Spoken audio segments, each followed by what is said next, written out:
testosterone, we have a problem.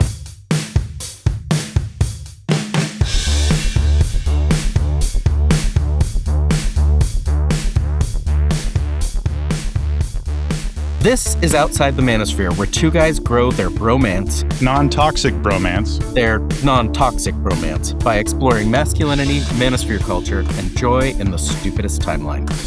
Join us.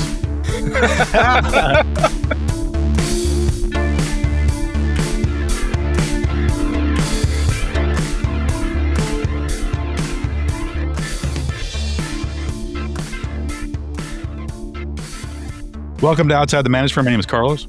And I'm Skip. Our main topic of the day is male privilege checklist. But first, Skip, happy Canada Day. Today, as this episode is released, it is July 1st, Canada Day. I hope that's correct because I'm a new Canadian and I'm a lazy Canadian. So I'm pretty sure July 1st is Canada Day. Well, congratulations, eh? I'm all about it. You got a news item for the day? Yeah, I do. So as people know, a while ago now at this point, Elon Musk became the first trillionaire, which is pretty gross. But Scientific America was sharing an article, or I have a subscription, about just how the human mind can't actually even contemplate or understand how much a trillion is. That's because the thing right there, man. We can't even fathom how much money that is. Because the difference, and we've talked about it a little bit before, the difference between a million and a billion, it seems like it's just, oh, well, I know the difference between 1,000 and a million. I know that difference, but it's just the scale gets so much bigger. And there's not really, because we can't really contemplate it, there's not really a good way to kind of fathom how ridiculous it is. And I believe I saw somewhere that he alone has the net worth of the bottom 40 something percent of the planet, which is pretty gross. He definitely does not work harder than half the planet. So as an example, if you were to earn $1 a second, it would take roughly 11 and a half days to make $1 million. Now the jump from $1 million to $1 billion, you might think, oh, we're just scaling up a little bit. We're timesing it by 1,000, so something like that. But no, if you were to make $1 a second, it would take you 31 and a half years to make $1 billion. And if you were to make $1 a second, it would actually take you almost 32,000 years to make $1 trillion. So, if you're thinking about as $1 a second, that's $60 a minute. It's $3,600 per hour. So $3,600 per hour for 32,000 years to make that kind of money. It's exponential. It's as you were describing before, it's not just from 1,000 to 1,000,000. It compounds. Yeah. So while I was enjoying the scientific part and the number part, because I'm a mathematician and just how unconceptualizable it is, it's also important to just I think we need to, as a society, be that's just too much. It's just too much. And Skip, if you would just pull yourself up by your bootstraps, that could be you. Right. That could be you. Could be the next trillionaire, Skip. Yeah. Well, but there's been a lot of talk about how, with SpaceX, it's getting so integrated into government contracts and everything like that, that basically at this point, even though he is a trillionaire, he is the richest man on earth. If something were to start failing, the government would have to prop him up. He has it as a hostage, which is ridiculous because he obviously could prop it up if he needed to. But if he decided not to, the government would have to step in and fund it with our tax dollars. And this kind of shit's happened before. There have been financial crises and things like that. And I was just thinking about the first rule of investing is to diversify your investment. You don't ever want to put all your eggs in one basket, in a really simple term.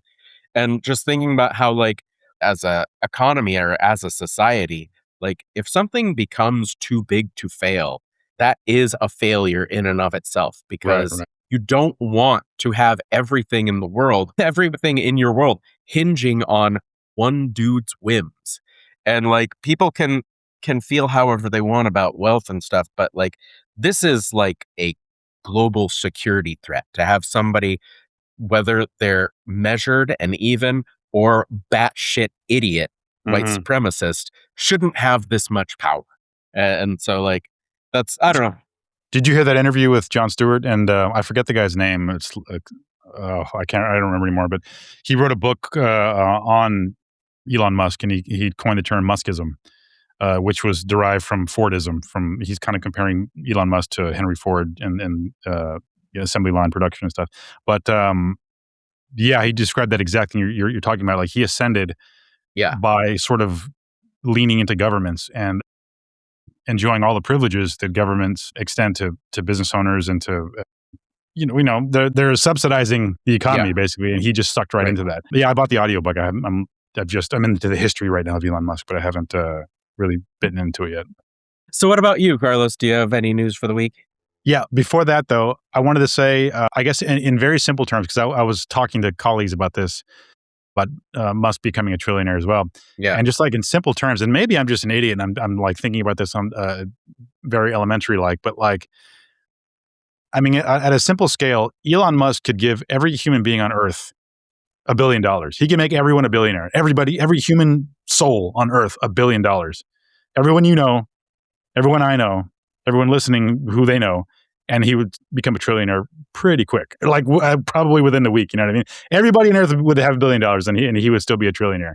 I mean, not that that's a solution to like anything, and that would collapse the world, but he could solve a fuck ton of problems single-handedly if he wanted to. He could fund research. He could end homelessness. He could feed the entire population. He could do that, one person, just by being a trillionaire. He was close to it anyway, just by being a billionaire. But like being a trillionaire, it makes him godlike almost. Yeah, it's kind of ridiculous. So yeah, I looked it up. He has as much wealth as the bottom 46% of the world's population, 3.8 billion people.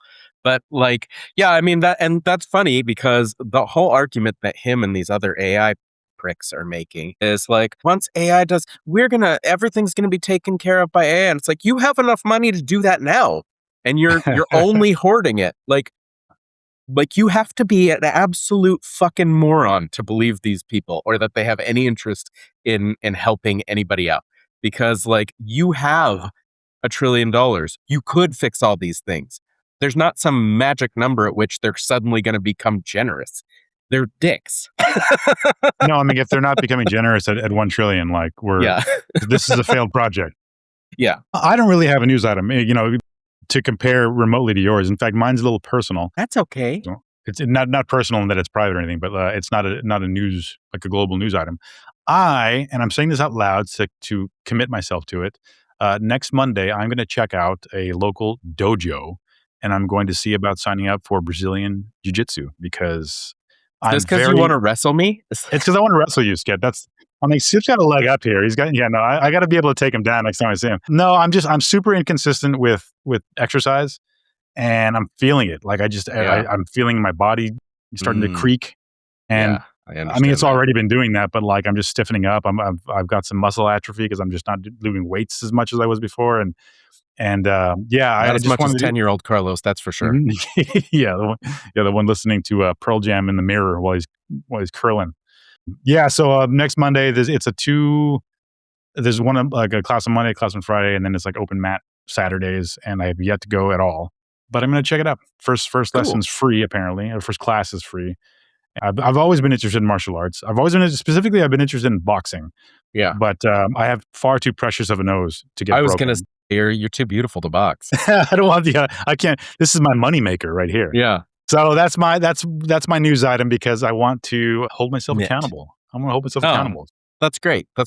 Yeah, I did one lesson of Brazilian Jiu-Jitsu like years and years ago, and I found it a really hard switch from wrestling, which is my background, because like I've wrestled people that do like jiu-jitsu and stuff over the years, and it's a difficult switch because in wrestling your whole job is to get the guy onto his back and then it's over. And like in jiu-jitsu and those other ones, they don't care if they're on their back. So like, so I remember wrestling one guy, and I pinned him, and I'm like, I don't know what to do from here. Like, this is where my thing ends.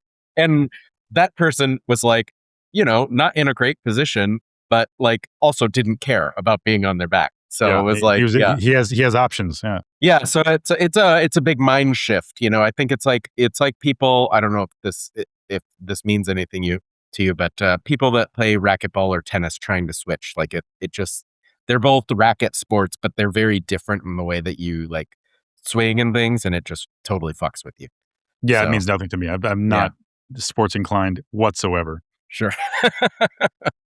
I know those But- two names, and I currently have tennis elbow. If that's somehow related.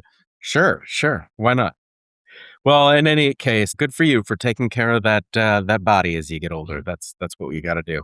Yeah, thanks. We'll see. I'm going to put some money down, so that's going to hopefully keep me in line. I believe in you. Thanks, buddy. All right, Skip. Well, our red flag this week is an obvious one, and we'll probably keep it a little bit short, but that is aggression and intimidation. So let me ask you, in an argument with a partner or whatever, or a friend, have you ever like punched a tree or punched a wall or something in anger? It's okay. It's okay. Hey, this is a safe place. This is a safe place, Skip. No, I actually have never done anything like that. The whole idea of like having an argument and exhibiting that physically is like a disconnect for me. I've seen, like, I grew up with actually female cousins who I remember punching a hole through their door or something like that when, like, with a family fight with an axe, and you just like smush your face in. No, just here's Jenny. No, like I remember seeing like holes in walls at a relative's house and being like, what happened? And like one of the teenage girls had punched a hole in the wall, and I was like, whoa. So yeah, it's just not, it doesn't connect for me, but yeah, I've definitely seen that kind of thing. What about you? I've never punched anything like in the heat of the moment. I've been mad and like, been alone and like punched stuff like as a teenager, that kind of thing. But I never really committed because like I knew, there's probably a stud there and I'm going to break my hand if I, you know what I mean? I was never like blindly mad that I was like, that I was going to hurt myself. I've definitely broken stuff like in little tantrums where I've like slammed a phone down or whatever. And like, stuff like that where, little reactive explosions that I'm far removed from now in my old age. But as a younger person, sure, I've thrown stuff and smashed stuff in like little tantrums. The reason I would call that a red flag, because I don't think that like I'm a dangerous person and I would never like lay hands on a partner. And I mean, the thought of like punching another man is like far removed in my mind as well. I mean, I have to have pretty good cause for that. The reason I think it's a red flag is because I think that can escalate into something. It could evolve into something if gone unchecked. You know what I mean? Like, let's say your partner is, doesn't get intimidated by that and just kind of stays with this aggressive potential. Mm-hmm. And, after years and years and years, those, holes in the wall could lead to, broken furniture or like windows or just, getting swung at themselves. So that's why I'm kind of categorizing it as a red flag, because everyone has little moments where they just want to like smash something because they're so pissed off, to degrees, I'm sure. Yeah. But I think once you're like swinging at things, that's something to note at the very least. Yeah. No, I was always I was a runner, or I'd go take a walk or whatever. I recognize having that like ball of energy inside of you. Yeah. But there's always like, I think of that, like I think of when sports teams win and then their fans destroy the city. It's just like, these people are fucking morons. Like, like you're celebrating the greatness of your city by making it so much worse. Or like, like, why, if I was so mad, like, why would I ruin the place that I live? It's like a real shit and where you eat kind of situation. So I don't know. It didn't ever make sense to me. Like I recognize like that you get that, whatever, that ire or whatever that you need some way of getting out. But like for me, it was always just like, all right, I'm gonna go for a run and like try and like get the heat out of my body, you know. But it's wild. I genuinely, like, most of our red flags, I feel like I'm somewhere on the spectrum of that. Yeah, I Like, think everybody is, sure. I've dealt with this before, and hopefully I'm over it, or there's still a little bit of, but like this is one that's just completely alien to me, I think. Right. I it's not super alien for me. Like, as I said before, I've definitely exhibited some of these behaviors, but I mean, never I've never threatened a Right. partner. Well, that's good. Yeah, that's like, yeah, or even like raised a fist or Yeah. suggested that they were in any Right. kind of danger. You know what I mean? The one thing that I did when I was like 15, and I'm positive I told this story on record, was I was arguing with my mom once, and I just like roared at her, and like I saw her just kind of shrink back. Like I was old enough that my voice was deep, and she wasn't expecting it, and that was kind of the first time I realized, like, oh, like that's a weapon to wield if I wanted. Yeah. Well, she didn't cower or anything, but I saw her Right. like flinch. You know what I mean? And I clocked it. And yeah, I think a lot of guys don't. They take that and they're like, great, now I've got another one I can Yeah. use. You know what? I take it back. I did when I was, and before I preface this story, let me preface this story with my sister is 7 years older than me. Okay. Okay. So I was much younger and weaker. Yeah. But Okay. I do remember when I was a kid one time, I punched my sister because I was so fucking pissed. Oh, And it was like across the back seat. So it was like yeah. swinging towards the rear view or towards the rear window. And I don't even remember what it was about, but I think it's like the only time I've ever done something like that. So I guess I do have a history of this I guess I did it when I was like, gosh, 10 or something. Wow, that's pretty young, man. I scrapped Yeah. with my older sister too when I was a kid, like a young kid. Yeah, we had a pretty. All three of us were pretty aggressive with each other when we were small. What about something like driving recklessly when you're pissed off or you're arguing with someone? Well, see, that's a little harder because when I was younger, I just drove recklessly. Okay, Even when I was in a good mood. it wasn't a tool to like frighten someone. No. Yeah. I never did that. But like I liked to drive very fast in just like over Donner Pass or whatever, which is, for the people that don't know, that's like the mountain pass where all the Donners died and ate each other. But like in the winter, especially when it gets snowy or stuff, it can be fairly dangerous. And like I just didn't have any fear while driving, so I drove fast. That was more of it. And like I heard over the years from people, usually afterwards, like people didn't say too often that it made them uncomfortable. But then afterwards, I would hear that it made them uncomfortable. And like some of the things that they took away, like I had a girlfriend that when she became an ex, some years later, we had talked. And she said, when you drove recklessly, I felt like you didn't value my life.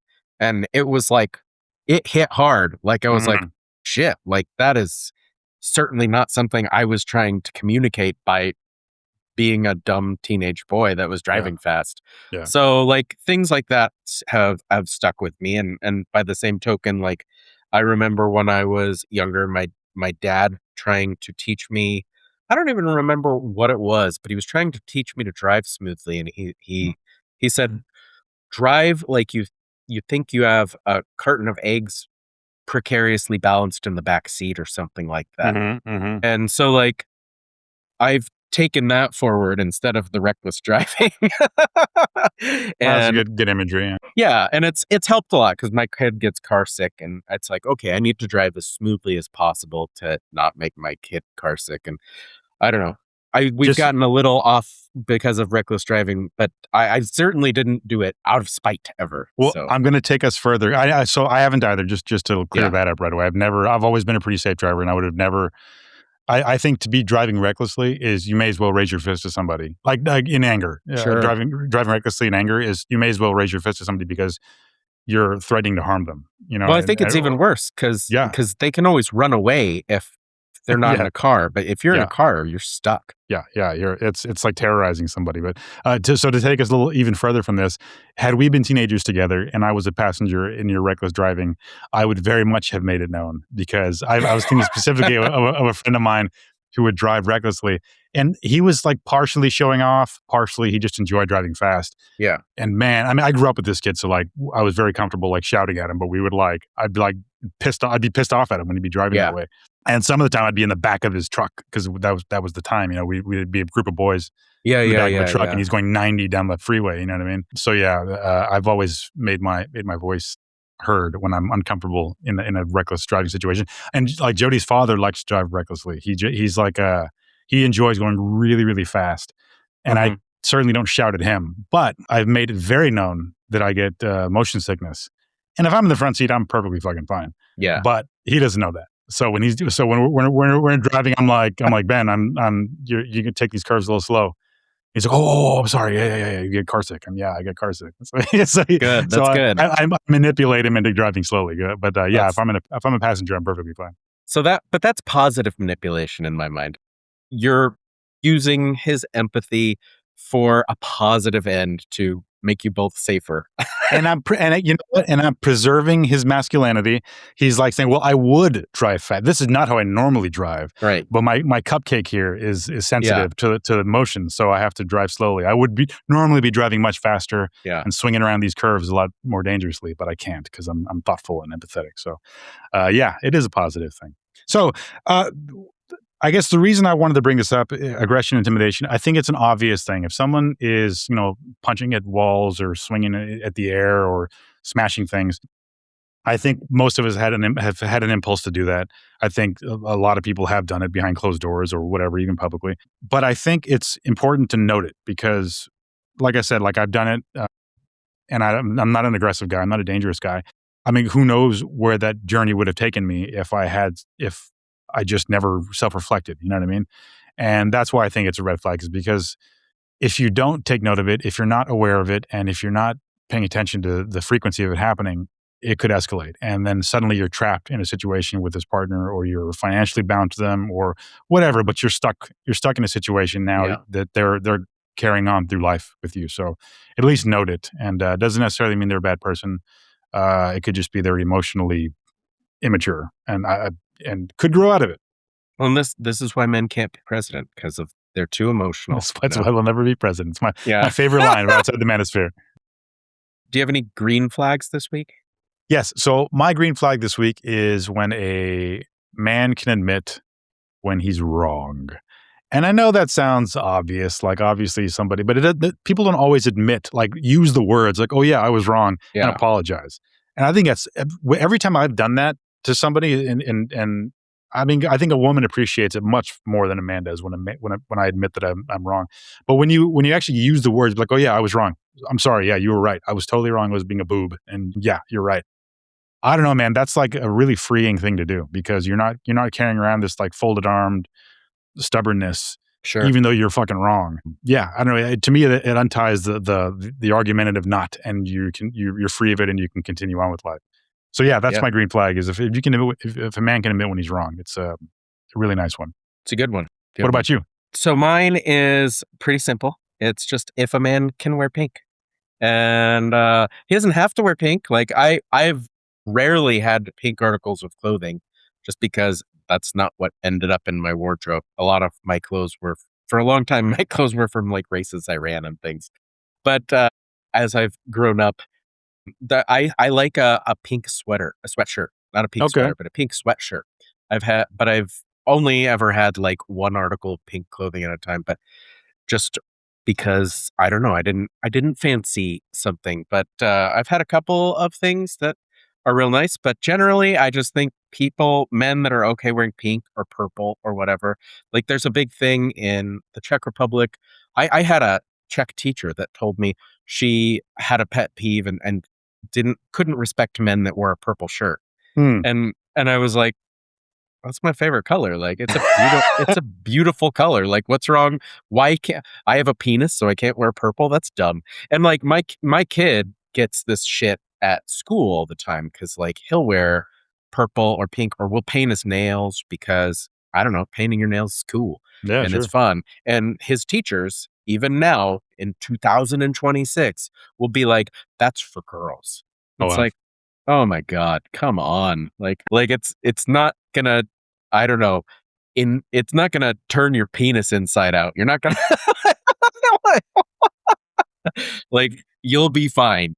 If anything, it's nice to have a guy that's interested in his appearance in some way. Yeah, rather than just having a bunch of brown shit under his fingernails that are too long. So I don't know. Being able to just wear pink and be okay with that. Yeah, okay. It's a simple thing.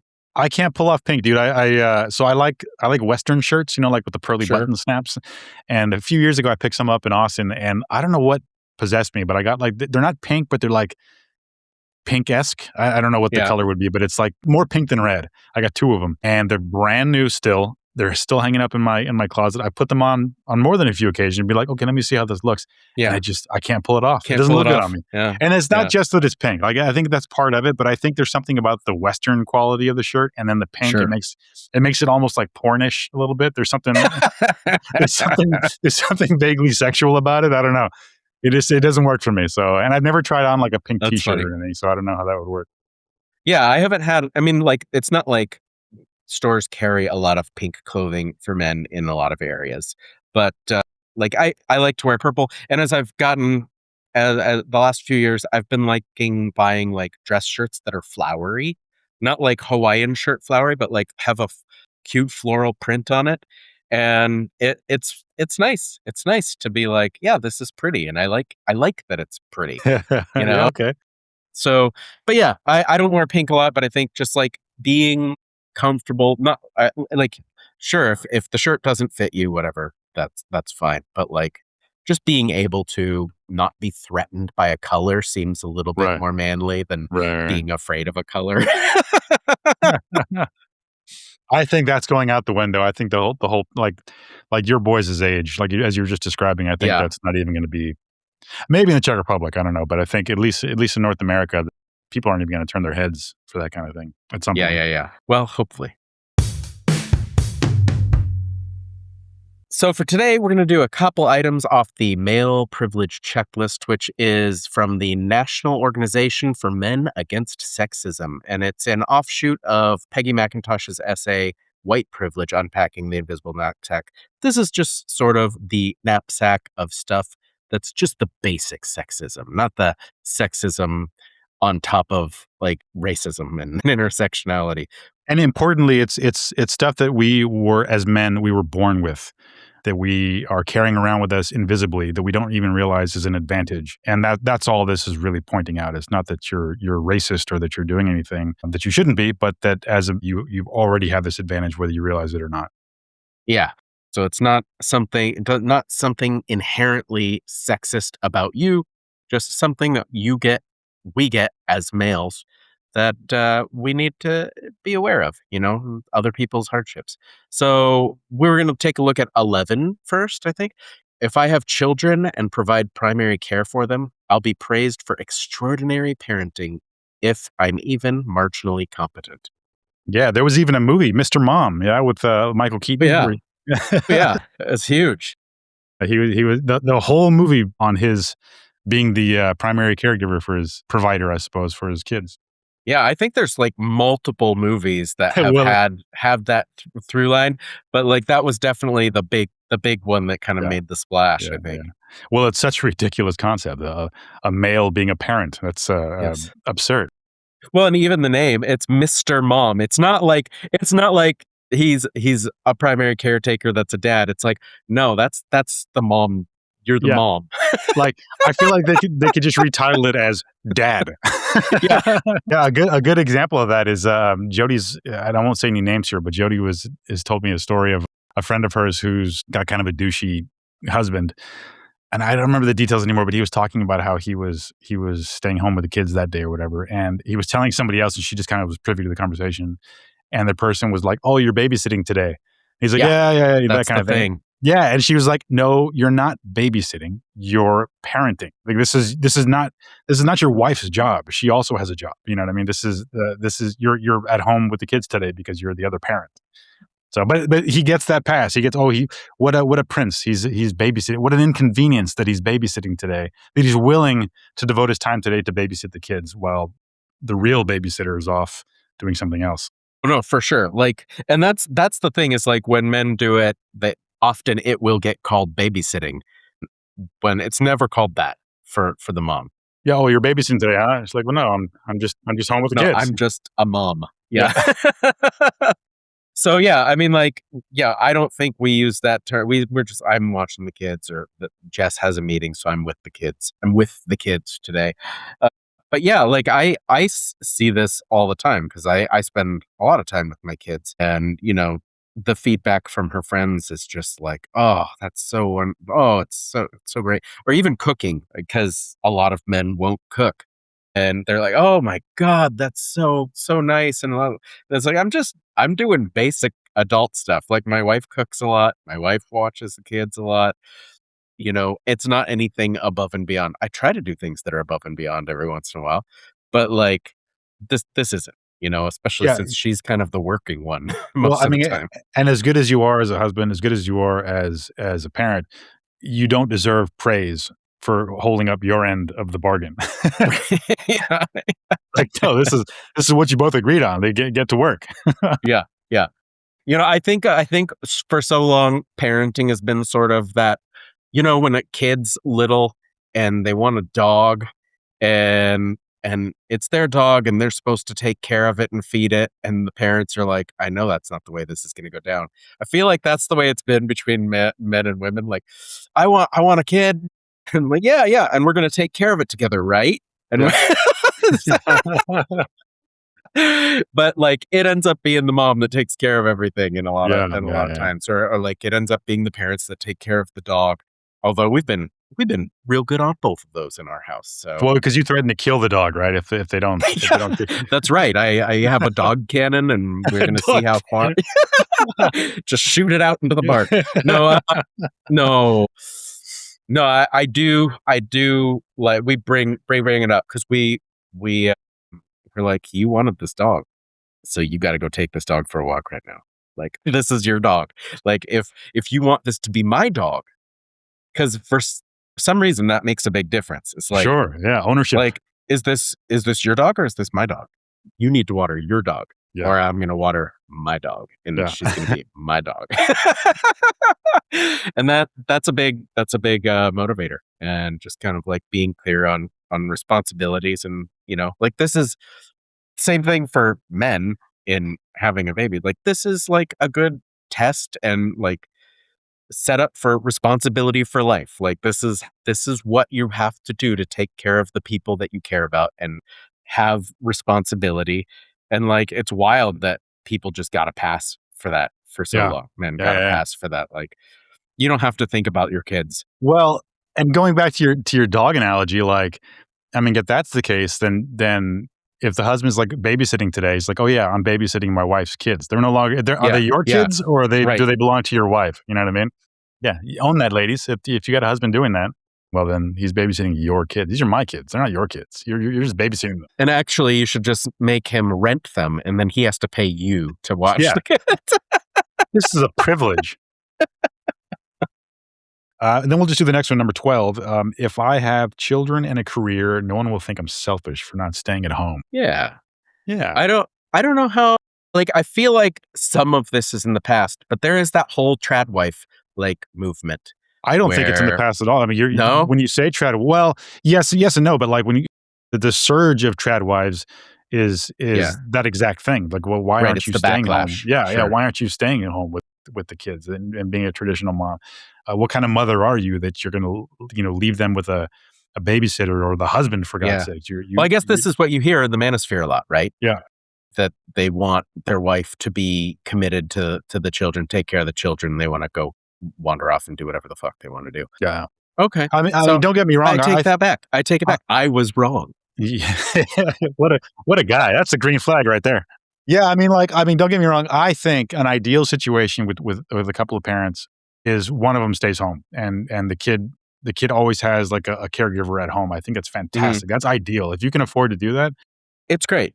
That's not the I world think- we live in. But no, yeah. I know. But yeah, I mean, if there's an instance where the more money's going to come in with the female working, well, then that's just the way it's going to be. Like, it makes economic sense to do that. You know what I mean? And That's it's what not, we did. Yeah, and it's not a selfish thing. No one's looking at Jess as like, oh, she really is shirking her responsibilities and leaving him with this man, with this Mr. Mom. Yes. No, it makes sense. It makes sense. She's got a career. It's She's doing Mr. great. Mother, sir. It's Mr. Mother to you. I don't know. You want to do one more? Sure. How about this? When I ask to see the person in charge, odds are I will face a person of my own sex or gender. the higher up in the organization the person is, the surer I can be. Yeah, man. Like I exhibited that a minute ago when we were talking about your business partner. I called him a he, and Yeah, you said, "Oh yeah, she."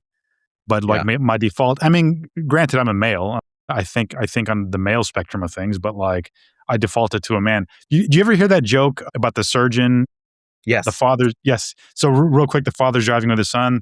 They both crash. Father dies. Son goes into surgery. The surgeon looks at the son and says, "I can't operate on this person. That's my son."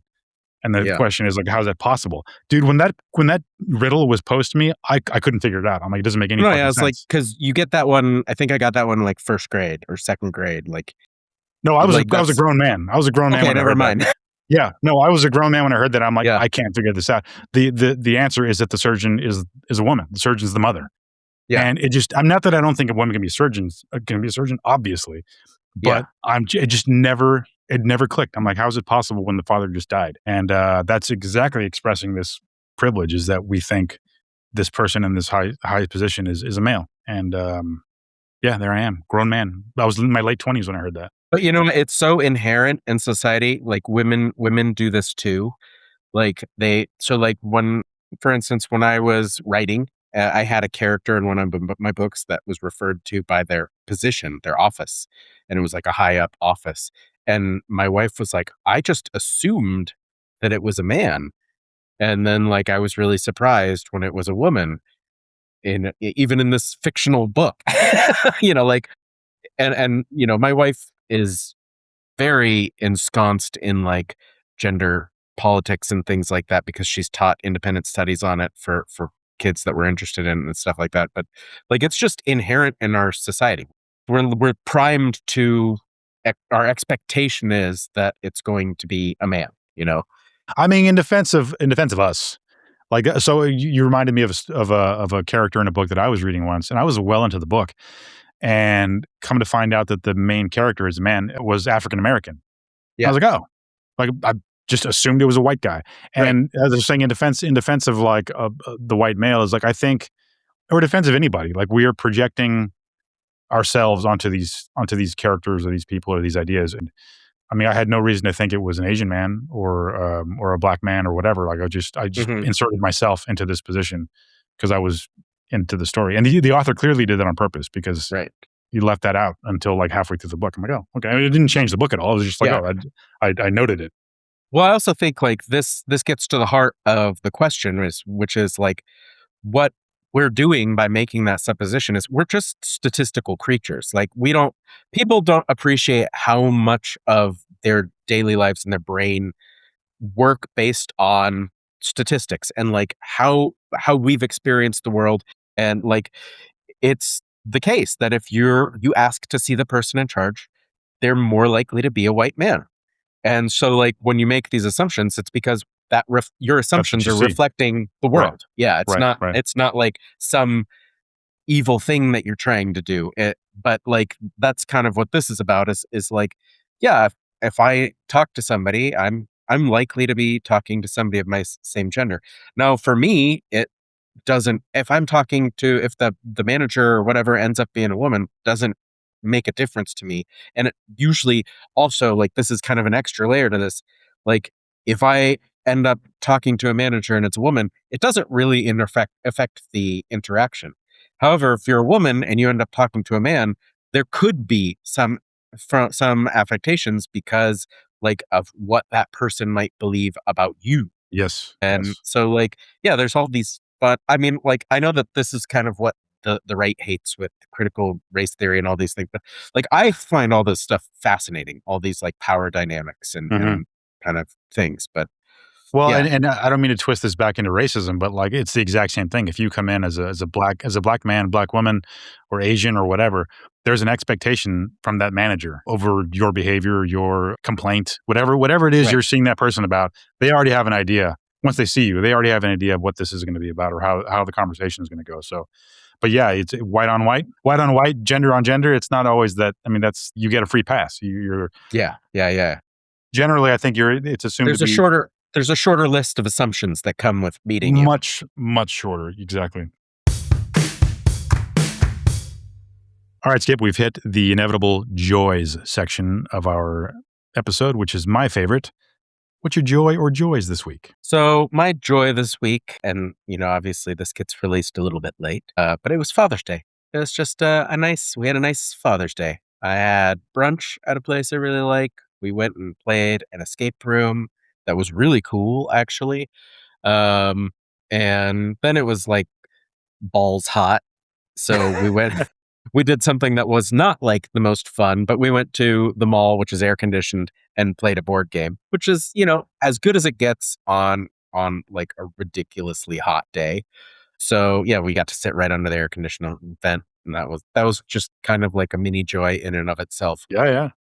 Yeah. And then just like, chilling out, family time. It was great. Yeah. Happy belated Father's Day.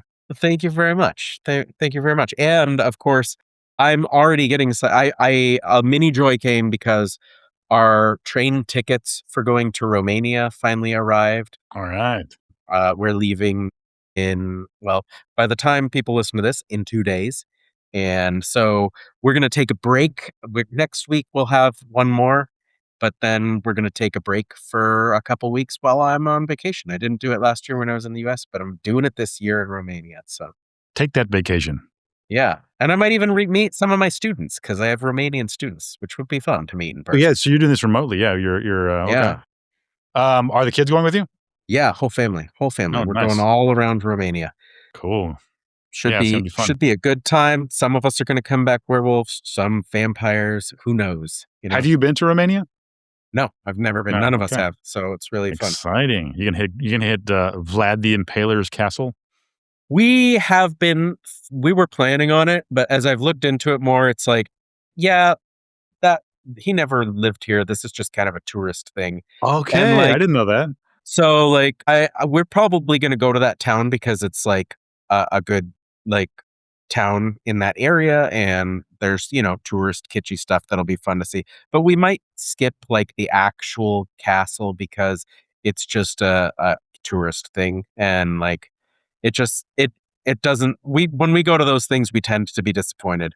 So we're going to be there mostly for hiking because the Transylvanian, like the Carpathians, are just gorgeous to hike in and camp in. So that's going to be a lot of fun for us. Oh, cool, man. Take pictures. Yeah, I will. And how about you? What joys do you have for the week? My joys. So first, I guess I've taken to watching, and it's a little embarrassing, but I'm going to say it anyway. Watching like Zelda hacks on YouTube. Okay. So I've always wondered how I've seen kids and stuff watching YouTube videos of like people playing video games. I'm like, what the fuck are they doing? I couldn't understand why they were watching other people playing video games, pre-recorded video games on YouTube. And it occurred to me now, I'm like, oh, they're listening for or they're watching for hacks or strategies or whatever, because there's so much going on in these open world games. So yeah, I've been doing that. And I'm like, I'm so grateful for these nerds that are like really breaking down like all the nuts and bolts of these things, because I mean, I'm sure they're making money. This is like YouTube content, but like, I mean, they spend hours and hours and hours just meticulously picking through this stuff. And I'm interested in all of it. I just don't want to do the research. I'm not like a Zelda scholar, you know what I mean? Or the next one is like Avengers Doomsday. Apparently there was a leak of like a scene, and it's like with X-Men and with all the Fantastic Easter eggs. Yeah. And I'm like, thank God for these nerds that are like picking this apart and like going frame by frame and analyzing it and like cross-referencing comic books, because I want to know all that stuff, but I'm not a comic book scholar. Like I don't care to study this stuff. I just want you look into it and then tell me all about it. You know what I mean? So anyway, that's a little joy. I was watching an X-Men clip this morning. I'm like, oh, I cannot wait for this movie. And it's I wouldn't have that without these nerds explaining it to me. Yeah. No, I've definitely watched. I don't watch a lot of video game stuff at all because I don't play many video games, but I have definitely watched the trailer breakdowns, and it's always like a point of pride where I'm like, I knew most of this shit. Like, I'm a huge dork. I didn't need to watch this, but every once in a while there's some like deep cuts that I'm like, oh shit, that's interesting. Like, that's fun. That's funny. Yeah. And my last joy is, it was a joy before. I'm deep into Lonesome Dove. I'm completely committed.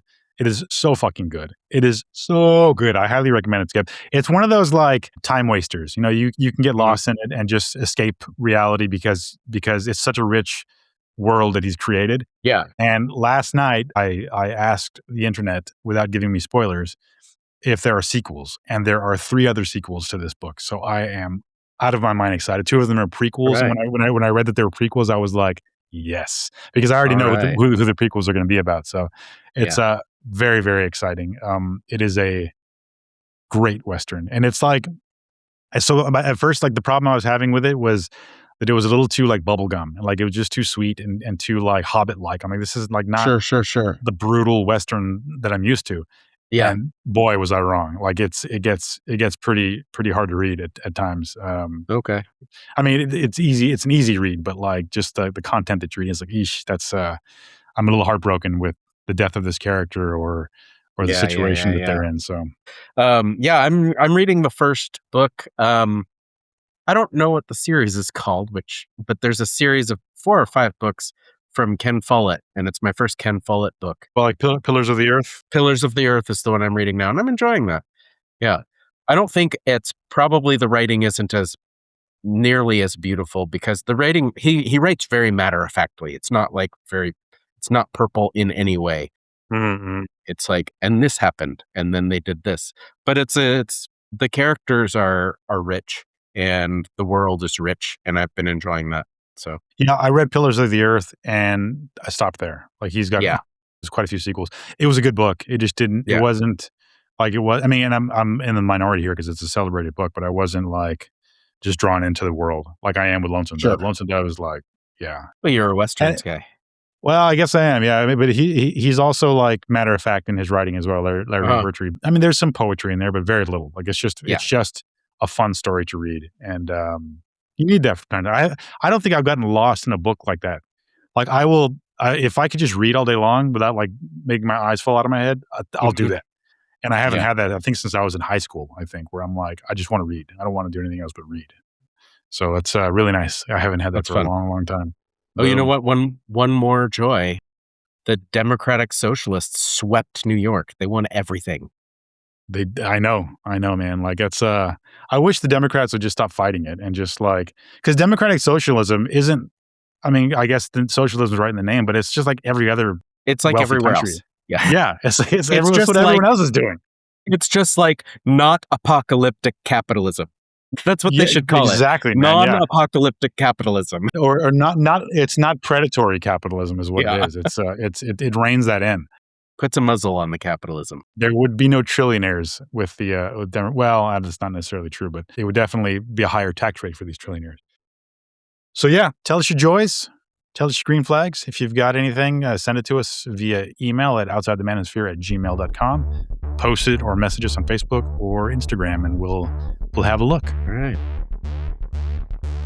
Thanks for joining us. New podcasts every Wednesday. And if any part of this show has resonated with you, let us know at outsidethemanosphere@gmail.com, Instagram, Facebook, or YouTube. Please like, rate, subscribe to the podcast YouTube channel, or recommend us to a friend. Hasta la pasta. Mission accomplished.